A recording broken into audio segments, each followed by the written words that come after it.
Hi viewers, మనం వచ్చేసి 4వ తరగతి Telangana government second language Telugu last lesson చూస్తూ ఉన్నాము.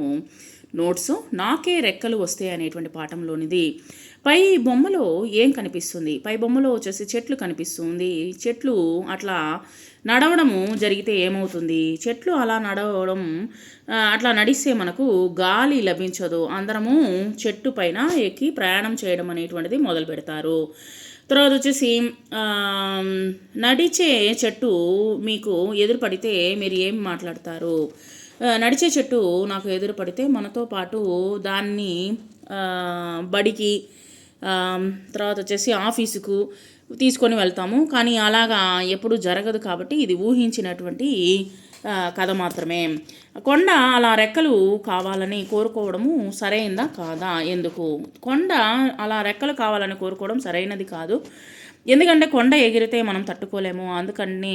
ఎందుకంటే ఈ ఈ యొక్క పాఠంలో అన్ని నష్టాలే జరిగింది. కాబట్టి చుట్టూ చెట్లను, పొలాలను, పక్షులను, ఆకాశాన్ని చూసుకుంటూ ఉంటే ఎంతో హాయిగా ఉందో అని పాఠం చివరన కొండ అనుకుంది. మీకు అట్లా రెక్కలు వస్తే ఏం చేయాలని అనుకుంటారు? మీరు ఏం చేస్తారు? మాకు అట్లా రెక్కలు కానీ వస్తే మేము కూడా ఆకాశంలో ఎగరాలని అనుకుంటాము. కానీ అది జరగదు. అది ప్రకృతి విరుద్ధం కాబట్టి ఒకవేళ ఎగరాలని అనుకుంటే ఆకాశంలో విమానంలో ఎగురుతాము. ఇప్పుడు పారాషూట్తో సహాయంతో కూడా మనము ఎగరవచ్చు. కానీ దానికి ధైర్యం కావాలి అలా ఆకాశంలో ఎగరడానికి కూడా. తర్వాత క్రింది వాక్యాలను చదవండి. పాఠం ఆధారముగా అవి తప్పొప్పులను గుర్తించండి. కొండ చుట్టూ ఉండే పరిసరాలు చాలా ఆహ్లాదంగా ఉండేవి. కరెక్ట్. తర్వాత వచ్చేసి ఒక రోజు కొండ ఆకాశంలో ఎగిరే గాలిపటాలు చూడండి. కరెక్ట్. తప్పు. గుడిసెను కూలగొట్టడానికి కొండ గుడిసె మీద వాలింది. తప్పు. గుడిసె మీద వాలింది. గుడిసెను కూలగొట్టడానికి కాదు, అంటే గుడిసె కూలగొట్టాలనేటువంటి ఉద్దేశంతో కాదనమాట. గుడిసె మీద వాలింది కరెక్టు. కానీ ఏంటంటే కావాలనే కూడగొట్టాలని కొండ వాడలేదనమాట. కావాలని వాడలేదు. పట్నంలోని బంగళాలను, వాహనాలను కొండ అబ్బురంగా చూసింది. కరెక్టు. తనను పేల్చివేస్తానని అన్న పోలీసులతో కొండ గొడవ పడింది. తప్పు. తర్వాత వచ్చేసి భయపడి పారిపోయిందనమాట. అది తర్వాత వచ్చేసి ఇక్కడ ఉన్నటువంటి పారాగ్రాఫ్ చదువుదాము. దానికి క్వశ్చన్ ఆన్సర్స్ చూద్దాము. ఒక దట్టమైన అడవి మధ్యలో ఒక అందమైనటువంటి మామిడి చెట్టు ఉండేది. దాని మీద పక్షులు, కోతులు, చీమలు, ఉడతలు అన్నీ మొదలైనవి నివసిస్తూ ఉండేవి. వాటన్నిటితో చెట్టు స్నేహం చేసింది. అవన్నీ చెప్పే ముచ్చట్లు వినడము చెట్టుకు చాలా ఇష్టం అనమాట. ఒకరోజు చెట్టు మీద ఎక్కడి నుంచో వస్తున్నారని పక్షులను అడిగింది. ఆహారము కోసం గింజలు, గూడు కట్టుకోవడానికి కోసము పిల్లలను ఎత్తుకొని వస్తున్నాము అని చెప్పాయి పక్షులు. అలాగే కోతులను కూడా అడిగింది. ఒక కోతి నేను గుడి దగ్గరకు వెళ్ళి కొబ్బరి ముక్కలు, అరటి పండ్లు తెచ్చిపెడతాను అని చెప్పగా, మరొక కోతి నేను తోటకు వెళ్ళి జామకాయలు కోసుకొని వస్తున్నానని చెప్పింది. అలాగే చీమలు ఆహారము తీసుకొని వస్తున్నామని, ఉడతలు ఉసిరికాయలు తెంపి వస్తున్నామని చెప్పాయన్నమాట. ఇవన్నీ విన్న చెట్టు నిట్టూర్చి వీరందరూ బయటికి వెళ్తున్నారు, కానీ నేను మాత్రం ఎక్కడికి వెళ్ళలేను అని అనుకుందనమాట. సో తర్వాత వచ్చేసి ఈ యొక్క పారాగ్రాఫ్కి మనము క్వశ్చన్ ఆన్సర్స్ అనేటువంటిది చూద్దాం. ఇది పేరాను చదివి ప్రశ్నలకు జవాబులు రాయండి. చెట్టు మీద ఏమేమి నివసించేవి? చెట్టు కింద పక్షులు, కోతులు, చీమలు, ఉడతలు మొదలైనవి నివసించేవి. పక్షులు దేనికోసం బయటకు వెళ్ళాయి? పక్షులు ఆహారం కోసం, గింజలు గూడు కట్టుకోవడం కోసము, పుల్లలు ఏరుకుని రావడం కోసము బయటకు వెళ్ళాయి. కోతులు బయటకు వెళ్ళి ఏమేమి చేసి వచ్చాయి? కోతులు బయటకు వెళ్ళి కొబ్బరికాయలు, అరటిపండ్లు, జామకాయలు తెచ్చుకొచ్చాయి.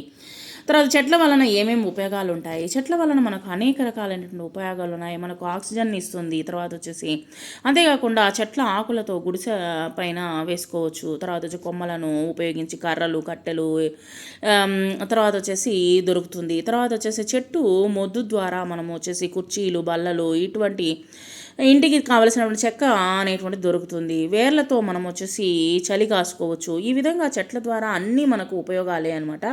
ఒక చెట్టును నరికి వేసినట్లయితే దాని బదులు 10 చెట్లను నాటడము అలవాటు చేసుకోండి, అలవర్చుకోండి.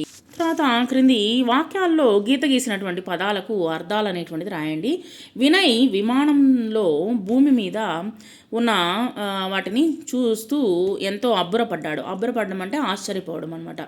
రమ్య తరగతిలోకి రావడము ఆలస్యము అయ్యేసరికి తన స్థానములో కీర్తి కూర్చున్నది. స్థానము అంటే చోటు. తర్వాత మధ్యాహ్నం భోజనం తర్వాత బడిలో పిల్లలు స్వేచ్ఛగా ఆడుకుంటారు ఇష్టం వచ్చినట్లుగా. తర్వాత శ్రవణ్కు దెబ్బ తగిలితే వాళ్ళ అక్క కంగారు పడి గాయాన్ని బట్టతో తుడిచింది. అది శ్రవణ్కు ఇంకా ఎక్కువ బాధ కలిగించింది. ఆందోళన, కంగారు పడడం అంటే ఆందోళన. ఉపాధ్యాయులు విహారయాత్రకు వెళదామని చెప్పినప్పటి నుండి పిల్లలంతా ఉత్సాహముగా ఆ రోజు కోసము ఎదురు చూడసాగారు. ఆతృత. దీని పదాలకు వచ్చేసి పదాలు ఏకవచనం పదాలకు బహువచన పదాలు రాయండి. చెట్టు చెట్లు, పక్షి పక్షులు, పొలం పొలాలు, రోడ్డు రోడ్లు, అవధి అవధులు, వాహనం వాహనాలు, అప్పడం అప్పడాలు. తర్వాత మైదానం మైదానాలు. సొంతంగా రాయడం అనేటువంటి చూద్దాము. కొండకు రెక్కలు వచ్చి ఎగరడం వల్ల ఏమేమి జరిగింది అనేటువంటిది మీ సొంత మాటల్లో రాయండి. మీరు కొండలాగా కదలకుండా ఒకే చోట ఉంటే ఎలా ఉంటుంది రాయండి. మనం కొండలాగా కదలకుండా ఉంటే మన అవసరాలను మనం తీర్చుకోలేము. మన పనులు మనమే చేసుకోవాలి. ఒక చోట నుంచి ఒక చోటే కొండలాగా ఉన్నట్లయితే మనము కాస్త కూడా ముందుకు వెళ్ళలేము.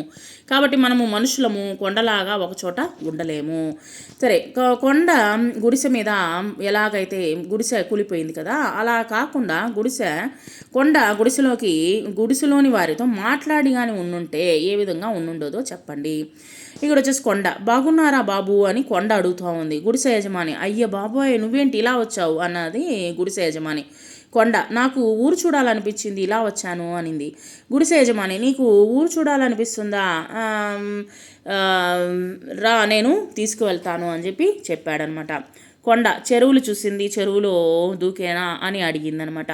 గుడిసె యజమాని, చెరువులో దూకితే జంతువులు పక్షులు మనుషులు అందరూ భయపడిపోయి పారిపోతారు అని చెప్పాడనమాట గుడిసె యజమాని. కొండ, నేను పట్టణాన్ని చూడాలి అని చెప్పింది. గుడిసె యజమాని, నువ్వు పట్టణాన్ని చూడడానికి వెళితే ప్రజలు అయోమయంలో పడిపోతారు, ట్రాఫిక్ జామ్ అవుతుంది, నువ్వు ఉన్న చోటే చక్కగా ఉండు అని చెప్పేసి గుడిసె యజమాని చెప్పడం. ఈ విధంగా నేను ఊహించిన విధంగా నేను రాయడం జరిగింది. మీకు ఏం తోస్తే మీరు అది రాయండి. తర్వాత క్రింది గళ్ళలో సుడికట్టులో పాఠంలో ఉన్నటువంటి కొన్ని పదాలు ఉన్నాయి. వాటిని వెతికి రాయండి. ఇక్కడ ఉన్నటువంటి పెట్టెలో మనము కొన్ని పదాలు అనేటువంటి వెతికి రాసాము. ఇక్కడ చూడండి, పక్షులు, మైదానాలు, వాగులు, అంచు, సిరి, తర్వాత పరిసరాలు, పొలాలు, గుడిసె, వంకలు, గుడి అనేటువంటి పదాలు అనేటువంటిది మనము ఇక్కడ కనిపెట్టడం జరిగింది.